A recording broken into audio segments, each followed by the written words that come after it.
Сайн бацхан уу гэж үшигчэнд аасан байна. Игүүрцэг имэний асуусанд баярлалаа. Контентд оролцож байгаад маш их баяртай байна. За тэгээд ойлгомжтой. Энэ дотроос би асуултуудыг суулгах хэрэгтэй байгаа. Нэлийн доороос үзснэ.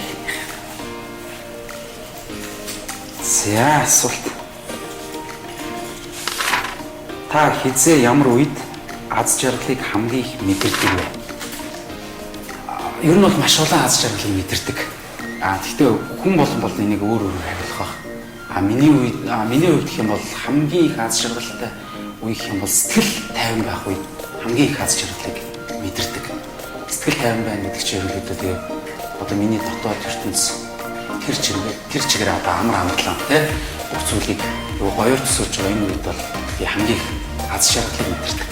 За дараагийн асуулт. Хэр мөрөөдөнд хийвэ? Яг одоо юу мөрөөдөж байна вэ? Би өөрөө маш их мөрөөдөд гэдэг юм уу? Ер нь бол хар багасаа их мөрөөддөг байсан. Бас мөрөөдлийнхэн дагуу явж байгаа. Мөрөөдөлтөө хүрэхийн тулд маш их хөдөлмөрлөж байгаа. Яг одоо ч гэсэн би мөрөөдсөөр л байна. Мөрөөдөл донд амьдрсаар л байна. Тэгэхээр би маш их мөрөөддөг төрлийн хүмүүсийн нэг. Тэгээ мөрөөдөмтгий хүмүүс мөрөөдлөө биелүүлэх юм бол энэ нь хамгийн том мөрөөдөл. За ингээд гурав дахь асуулт. Та хэр зөрүүд вэ? Ямар тохиолдолд энэ зам тань илэрдэг вэ? Би ч их зөрүүд хүн. Ер нь би юм байд юм шиг байна. Би нэг юм орд судлах аягүй дуртай. Хүмүүс төрсөн ордууд байдаг шүү дээ. Тэгмэл хонхын ордныхаа их тийм зөрүүд төрлийн хүмүүс байдаг. Тэгээд нөгөө хамгийн их хаан зөрүүд зан чанар нь гардаг вэ гэхээр одоо нэг өөрт нь таалагдахгүй байгаа зүйл дээр одоо тэрийг айгүй хүчтэй тийм илэрхийлдэг хүмүүсийн төрөл байдаг хонхын ордных чинь. Тэгэхээр ерөнхийдөө өөрт нь таалагдахгүй байгаа одоо ямар нэгэн байдал дээр өөрт нь одоо тийм таагүй мэдрэмж төрсөн тэр тохиолдолд шууд эсрэг гүцдэг тийм төрлийн хүмүүс байдаг. Тийм тэгэхээр би бол их зөрүүд хүн. Манайхан ч юм мэдж байгаа юм хэр зөрүүд. За ингээд дөрөв асуулт. Эмэгтэй эрэгтэй хүн болж төрснөөрөө хизээ хамгийн их бахархсан бэ? Болохоор л бахархах тийм. Та хараахан болж хэмжээг байгаа. Тэгэхээр тийм ээ яг гоё эцэг хүн болоод гоё үлгэр дуурайл эцэг хүн хүн нөхөр хүн болохоор гэр хүн ийм байдаг шүү гэдгийг харуулсан мундаг хүн болно. Тэгэхээр маш гоё бахархах байх гэж бодчих. За дараагийн асуулт. Тэгэхдээ аюу гоё юм байна. Яг бас дотроо нь бодж одоо юм гинт гай асуултууд гарч ирдэг тийм. Ямар ур чадварыг хэрэгжилтэн болтлоо эзэмшмээр байна. Одоо бол би яг энэ жүжигчний мэргэжлэр суралцж байгаа. Тэгээд цаашгаа уусаа суралцж байна. Яг л энэ мэргэжлэрийг би төгс хэмжээнд очих тийм уран бүтээлч болохыг боддог, мэргэжлийг хүсдэг. Мэргэжлийн болохыг хүсдэг. Сургуулаа төгсөөд уран бүтээлүүдэд тоглоо явж байгаа ч гэсэн бид нар бол хараах мэргэжиж амжааг байна.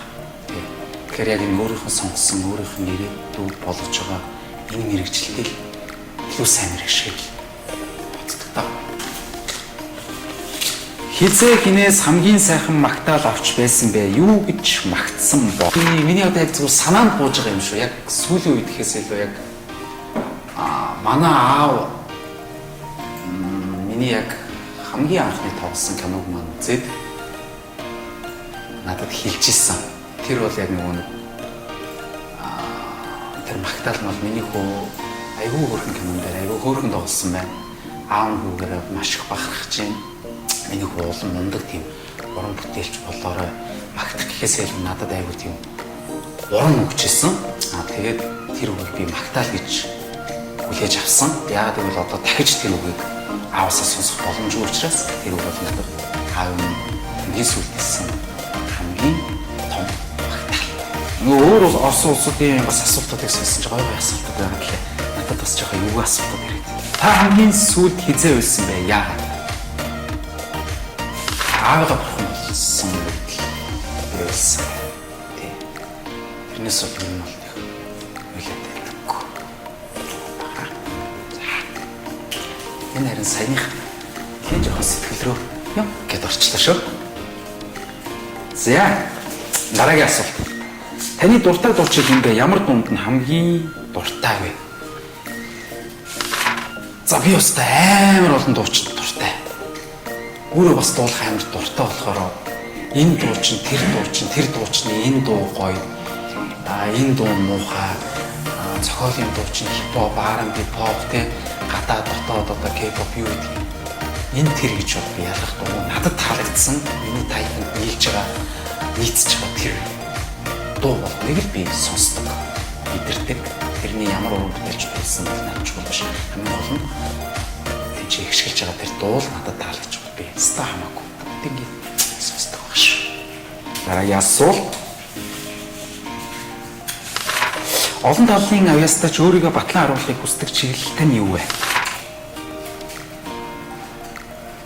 За би нэг зүгээр олон талын авьяас гэхээс илүүтэйгээр одоо ингээд яг нэг жүжигчний мэргэжлийг төгсчөөд одоо зохиол, найруулга гэдэг зүйл дээр ингээд ажиллаж байгаа.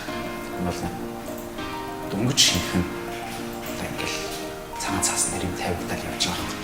Тэгэхээр би ерөнхийдөө найруулагч зохиол гэдэг зүйл дээр бас өөрийгөө баталж харуулах юмсан гэж дотроо бодож явдаг. Тэгэхээр тэр цаг хугацааны асуудал гэж чадна. Сүүлийн асуулт. Цагдаад баривчлагдаж, саатуулагдаж үтсэн яагаад ингэ? Энэ ч одоо хүн болгонд үзье.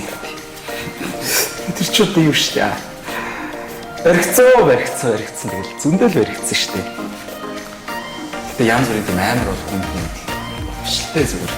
Яг найз нөхдөд дээрээ тэгээ баяртай авах цагтаа яг юу яагаад? Тэгэл юу яагаад? Ирүүлчихгүй. Цагтаа саатуулчихсан байгаа шүү. Гэхдээ энэ юусоо саатуулагдаж байгаа хүн гэж нэр байхгүй. Тэгэхээр байгаа мó ямар амар юм бэ нэрээ дөө. За тэгвэл баривчлагдчихсан улсуудынхаа өмнөөс бас эвгүй те манайхаа мэдрэмж нь. За миний хувьд саяны асуултууд нэг юм сэтгэл минь амар ойр хүрсэн асуултууд маш их ирлээ. Бүр аавын маань хүртэл яриуллаа. Би сайн нэг зандаа ирж байхдаа нэг өмнө оролцогчдийнхаа бас нэг асуултууд ирэн хараалцсан. Тэгээ ингээд үзсэн чинь ерөнхийдөө тэр асуултууд надад орж ирсэнгүй. Тэр нэг цагдаа баримтлагдаж байсан уу гэдэг асуулт бол яг орж ирсэн. Би тэрийг хаасан. Тэр төрөө хатарх шүү байсан. Тэгээ төрөө ах бас баригдсан байсан. Тэгээд асуултууд бол үнэхээр гоё сонирхолтой байлаа маш гоё контент байна. Тэгээд танаа хамт олон бас баярлалаа гэж хэлээ. Тэгээд асуусанд баярлалаа.